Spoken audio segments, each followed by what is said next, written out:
Your One. dogs or your dad? You mentioned earlier that your is your dad here or He just passed away in oh, August. sorry.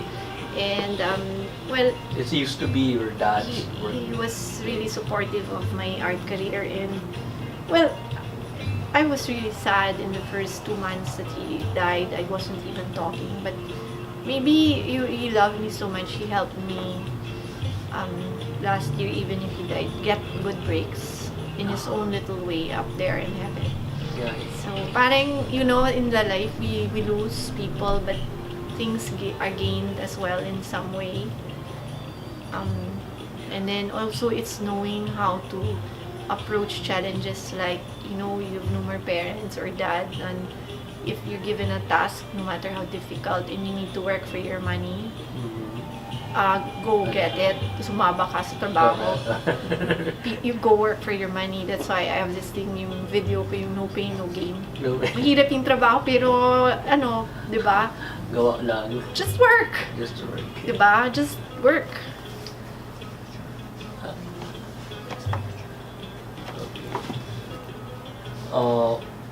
What are your plans?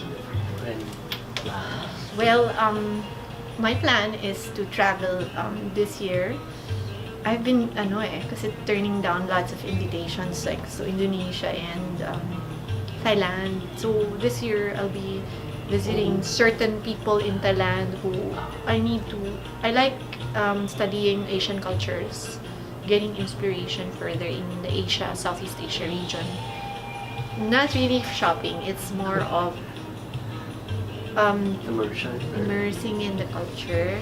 And I like how Indonesia has not lost its culture, and Thailand, yung parang yung identity nila buo, even the way they write. So, Part pa rin yung art and culture. the Philippines is really a wonderful country. It's been a very forgiving country for me, and people will always help you no matter what. Mabait yung mga tao dito. It's not like when you're maybe in Europe, iba, parang kanya-kanyang buhay. Though I do live like one here, like I don't like maids. Not that I don't like them, but I like doing my housework. So do you live on your own by yourself? Or do you have I have my people brother there? who visits, my mom comes, Okay. my sisters, but I use this as a studio because I have a problem with traffic. It makes me sick. I don't feel well in traveling a lot every day, so a 9 to 5 job is not my ideal dream job here. So I have created for me a world where when I need to work, I get up, get dressed, go down to my studio. Don't need to drive anywhere. And there, if I need to buy my materials there, I leave. But I stay where I work, which saves me a lot of painting time. Diba? So, yun nga, sa Italy kasi naka-bicycle lang ako eh. I bike around with a basket. I buy my fruits, my veggies, and my bike with a basket. So, matagal ganun yung lifestyle ko. May train, meron silang Eurostar. I would be based in Florence but go to Rome twice a week. But back in Florence. So, it's really so convenient. Wala pa tayong train dito system. So, hopefully, we can get something similar in the near future. But we're getting there, I think. What are your dreams? What else do you want to achieve? Anything else you want to do aside from traveling to Indonesia and Thailand? Well, I'd like to do every year, spend my spring in Europe. As I get older, I feel I am really Eurasian eh. I'm not completely Filipina. Parang a decade of my life was there, and my mindset is very much in sync with how they think. Like the openness of Paris, the tolerance to various cultures. How I would love to stay for a long time in Muslim countries like Brunei or Mindanao. I voted for Duterte, But, hindi pa ako nakapunta sa Mindanao. Pero, it's good we have a president from there now, so we can have a voice from that part of this country. So, maximum tolerance of all belief systems. Yeah, yun sa akin. And that is something that was ingrained in while I was in Europe. And yun nga, sad to say, they are also victimized by their openness. Yung culture, yung wealth nila, yung cultural wealth sa France, sa Rome, sa Italy, the way they think, parang yun lang, naging victim din sila kasi na-take advantage. So hopefully the Philippines, we can also solidify with the other countries in Southeast Asia, ASEAN, and learn from each other, and also be friends with China.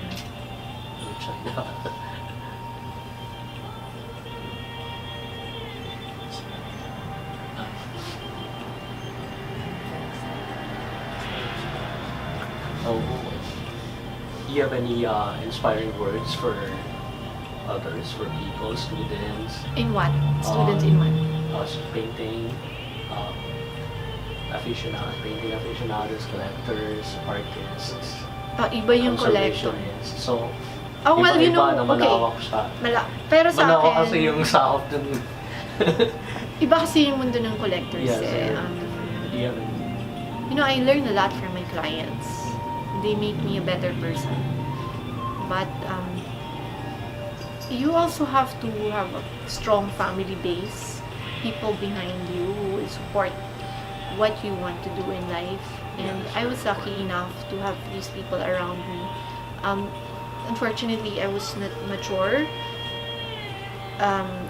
My maturity came at a later age, and always being grateful to people who have helped you, family or not family, who are around you, your friends, ganyan, or knowing when to stop hanging around with friends to focus on what you need to do, your work, the discipline of shutting out certain people from your life. Mahirap yun eh. So that matapos mo yung trabaho. Strive to be perfect in everything that you do. Of course, nobody is perfect. And then finally, accept that nobody is perfect except God. So we always have to remember na, when things go wrong, He's there. He's there for us. I try to read a page from the Bible for guidance. Don't worry, I'm not entering a convent. Yesterday, my manager told me, why don't you enter the convent? No, it's more of, while we live in this world, it's not really, we're only here for a short time di ba? Parang meron kang naiwan na maganda dapat sa mundo. As much as we are so destructive and awful people, you can also say, we're also good at yung goodness natin, dapat ipakita natin habang buhay tayo at yung good qualities. Ano yung, going back to that point, ano yung gusto niyong iwan? What do you want to live in this world? What contribution? Well, actually, about 2 years ago, I was able to send somebody to Australia to train in curatorship in Sydney. Did you know that? On my own, na-convince ko na we need to train somebody. Is that a partner? Wala siyang binayaran. Oh, I didn't even know the person, pero we were able to I was able to convince the ambassador to send somebody down there for a month free. Kasi I got the same breaks at one point when I needed it. Pero you said what is your question again? What would be your greatest contribution, or what would you like to leave behind for people? Well, I haven't planted some trees. You did. I don't have children yet. You wrote a book. That's the last. And maybe I'll just adopt a child. I already have dogs. I haven't planted trees, no, but maybe I will. I have not created my dream of developing a farm city. A farm.